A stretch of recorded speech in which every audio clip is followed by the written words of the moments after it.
What if you couldn't be broken? There comes a moment, sometimes quiet, sometimes loud, when a person begins to wonder, is this all there is? Not in a bitter sense, but from a place deep inside, where the soul softly whispers that perhaps there's more to life than surviving another day, more to the mind than the noise it constantly echoes, more to you than the version you've been settling for. Maybe you've felt it in the stillness between failures, in the quiet after yet another closed door, in the heaviness of mornings where motivation doesn't come, and hope seems like something reserved for someone else. And yet, within all of that, within the fatigue, the pressure, the broken plans, something remains, a question, a choice. What if your struggles weren't detours, but invitations? What if your pain wasn't proof of weakness, but the very soil where strength begins to root? And what if the mindset you carry, that quiet, constant inner dialogue, was the very thing shaping not just how you survive, but whether you rise? This isn't a message about thinking happy thoughts or pretending everything's fine. No, this is about something far more real, the inner architecture of resilience. The slow, deliberate building of a mind that doesn't run from storms, but learns how to walk through them with purpose. So before we talk about success, or goals, or action plans, we must begin with something far more important, your attitude. Not the one the world sees, but the one that speaks when no one is watching. Because in that space, your life is either quietly being built or quietly being broken. This is not about becoming someone new. It's about remembering who you were before the world told you to settle. And if any part of you is still listening, still hoping, then maybe, just maybe, this is where it all begins. The two types of people.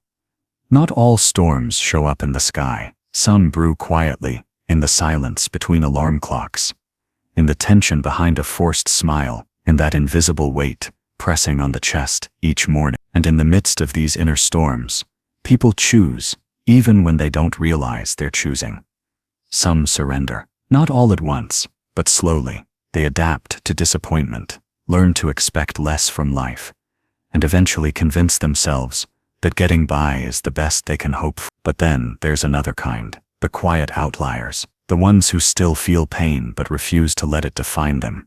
Psychologists have long explored what makes people resilient. In behavioral psychology, this divide is often explained through locus of control, a theory that suggests people either believe life happens to them or believe they have influence over what happens. Maybe it's not about control at all. Maybe it's about perspective. Because when life throws you off course, and it will, the real question isn't will I fall? It's what will I choose to believe while I'm down? No one escapes adversity. But how we metabolize it, how we allow it to shape our thoughts, our behaviors, and ultimately our identity, that's where the fork in the road appears. What a positive mental attitude really is.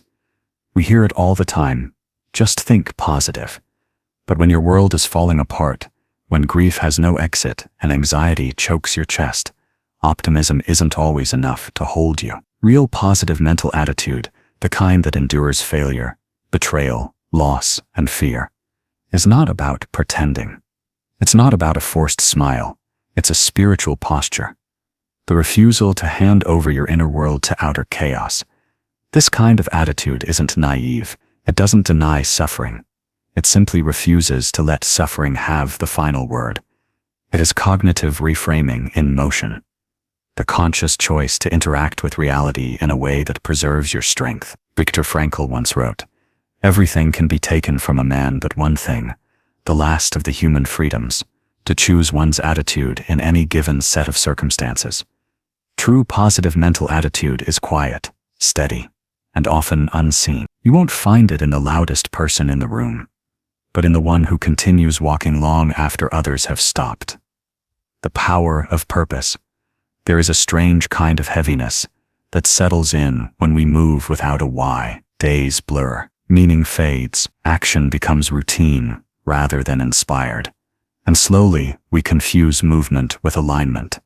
Purpose changes that, not because it removes struggle, but because it gives struggle direction. Purpose doesn't eliminate your wounds. It gives them somewhere to go. It turns suffering into service, confusion into clarity, exhaustion into meaning. In behavioral psychology, We know that people with clear, emotionally resonant goals display higher resilience. It's not willpower, it's wiring. When your mind knows where it's going, it stops negotiating with distraction. Purpose doesn't have to be grand.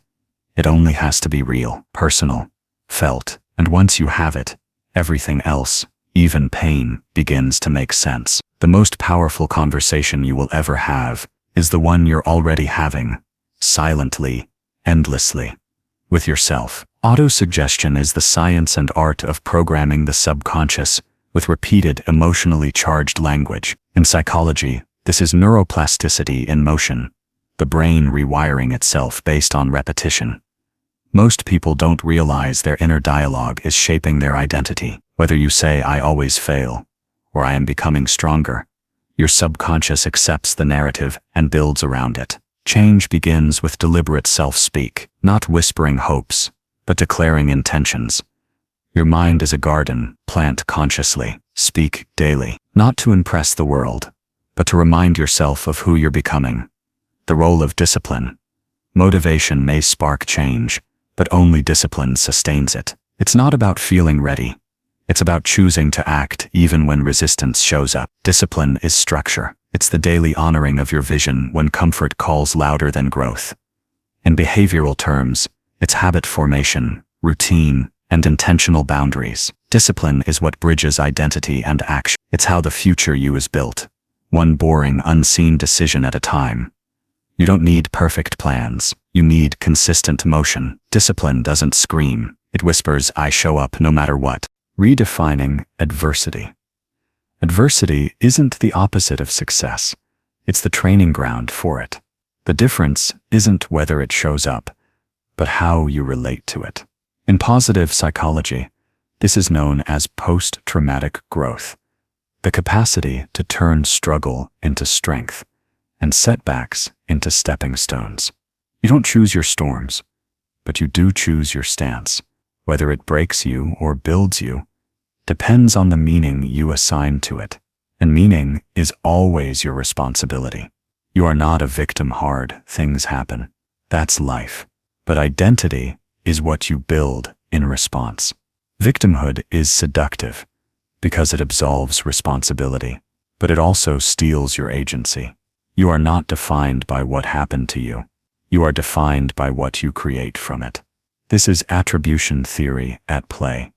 Will you internalize helplessness or reclaim authorship? Your response is your power.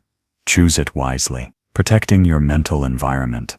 Your mind is a room, and not everyone or everything deserves access. Social contagion is real. Attitudes, emotions, and even energy are contagious. The more you surround yourself with cynicism, the more you'll mistake it for realism. Curate your inputs. Guard your gates. Silence isn't empty. It's space for recalibration. Protecting your mind is an act of self-leadership. Decision equals sign. Power. Change doesn't begin with a plan. It begins with a decision, one made in private, long before results show up.